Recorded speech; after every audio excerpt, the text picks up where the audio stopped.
आप सभी का बहुत बहुत स्वागत है हमारी सर्वेश्वर ज्योतिष रिसर्च केंद्र में। आज हम बात करने वाले हैं रक्षाबंधन पर्व कब मनाया जाए। बड़ी भ्रांति फैली हुई है, कुछ लोग कह रहे हैं 11 को मनाओ, कुछ लोग कह रहे हैं 12 को मनाओ, मगर सत्यता है क्या? रक्षाबंधन पर्व हमको कब मनाना चाहिए? देखिए, रक्षाबंधन जो पर्व होता है वो श्रावण मास की पूर्णिमा को ही मनाया जाता है। उस दिन श्रवण नक्षत्र होता है। श्रवण नक्षत्र में ही बहन अपने भाई को राखी बांधती हैं। इस बार भद्रा लग रही है। भद्रा लगने से कुछ लोगों का कहना है कि इस बार रक्षाबंधन पर्व को 11 को ना मना करके 12 तारीख को सुबह प्रातः मनाया जाए। अगर 12 तारीख को रक्षाबंधन पर्व को मनाया जाएगा तो पूर्णमासी सुबह 7:05 पर समाप्त हो जाएगी। 11 तारीख को पूर्णमासी 10:39 पर लगेगी और जो कि 12 तारीख को 7:05 पर प्रातः ही समाप्त हो जाएगी। तो पूर्णमासी भी नहीं रहेगी। अगर हम पूर्णिमा की बात को भी छोड़ दें तो उदयकालीन तिथि पूर्ण दिन मानी जाती है। तो इसमें जो श्रवण नक्षत्र होता है, जैसे कि श्रावण की पूर्णिमा श्रवण नक्षत्र में पड़ती है, उस श्रवण नक्षत्र में ही रक्षाबंधन पर्व मनाया जाता है। मगर इस बार भद्रा लगने के कारण इस पर्व को हम कैसे मनाएं?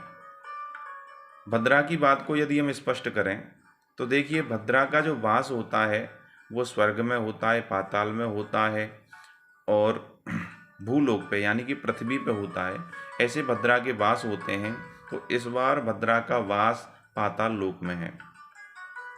तो पाताल लोक की भद्रा भूलोक के लोगों को कोई भी समस्या या परेशानी नहीं देगी। जैसे कि जब ग्रहण पड़ता है, पश्चात देशों में ग्रहण पड़ता है, कनाडा, अमेरिका, यूरोपियन देशों में जब ग्रहण पड़ता है तो हमारे भारत देश में उसको नहीं माना जाता, ना उसका सूतक मानते हैं, ना ग्रहण को मानते हैं। हम आम जीवन जीते हैं। तो ऐसे ही जब हम उसको नहीं मानते हैं तो हम ये पाताल लोक की भद्रा को क्यों मानेंगे?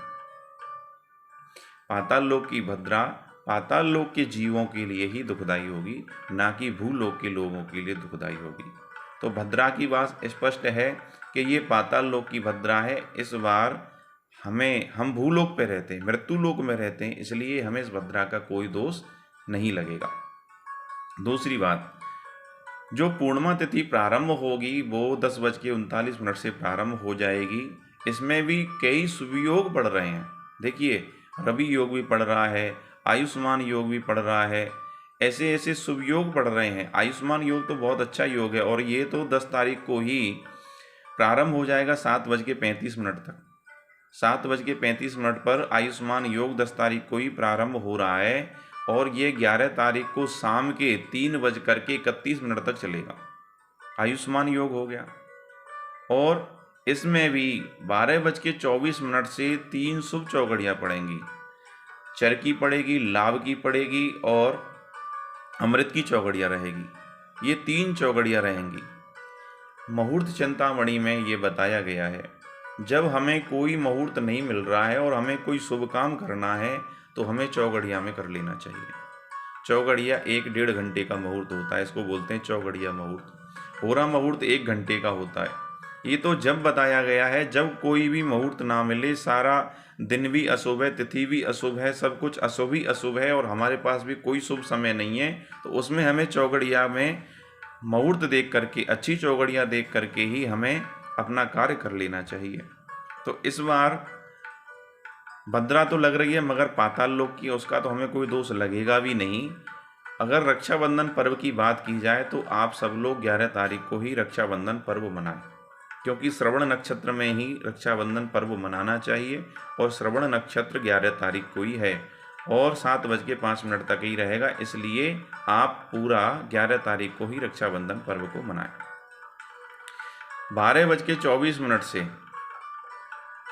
चौघड़ियाँ जो प्रारंभ हो रही हैं, पहली जो चौघड़ियाँ प्रारंभ होगी चर की होगी, लाभ की होगी और अमृत की होगी। इन तीनों चौघड़ियाँ में यानी कि करीब 4-4.5 घंटे ये चौघड़ियाँ मुहूर्त रहेंगे। 12 से लेकर के करीब 3:30-4 बजे तक ये जाएंगे। तो इस काल में आप रक्षाबंधन पर्व मनाएं। अपने मन में जो शंका आपने बिठाई है उस शंका को आप बिल्कुल ख़त्म करें। उसका निवारण करें। रक्षाबंधन पर्व 11 तारीख को ही आपको मनाना है। ये कुछ लोगों ने भ्रांति फैलाई हुई है हमारे हिंदू धर्मशास्त्रों को बदनाम करने की। कभी कोई भद्रा लगाता है, कभी कोई कुछ कहता है, कभी कोई कुछ कहता है, इसलिए आप ज़्यादा विचार ना करके रक्षाबंधन पर्व को 11 तारीख को ही आप मनाएं। और वैसे भी मैं आपको बात बता दूं कि 12:05 पर अभिजीत मुहूर्त जो होता है, अभिजीत मुहूर्त, वो प्रारंभ हो रहा है। जब राम मंदिर का शिलान्यास किया गया था, उस शिलान्यास जब किया गया था तो तब देवसेन थे। देवसेन में भूमि पूजन नहीं किया जाता है। तो जब भूमि पूजन का कोई मुहूर्त नहीं था और नरेंद्र मोदी जी ने उसका भूमि पूजन किया था, काशी के विद्वानों ने मुहूर्त बताया था और उसमें यही कहा गया था कि जी अभिजित मुहूर्त है। अभिजित, जब कोई मुहूर्त ना हो तो अभिजित मुहूर्त में कोई भी शुभ काम कर लेना चाहिए। तो अभिजित मुहूर्त 11 तारीख को 12:05 से प्रारंभ हो रहा है और जो कि 1:05 तक ही रहेगा, लगभग 1 घंटे रहेगा। इस अभिजित मुहूर्त में भी आप रक्षाबंधन पर्व को मना सकते हैं। अपने मन में किसी भी प्रकार की भ्रांति को उत्पन्न ना करें, धर्म को माने, धर्म के संसाधनों को माने और सुयोग्य गुरुओं से, सुयोग्य ब्राह्मणों से मार्गदर्शन करके ही आप अपने इन पर्वों को मनाएं। इस भ्रांति को अपने मन से निकालें। जय श्री राधे राधे राधे।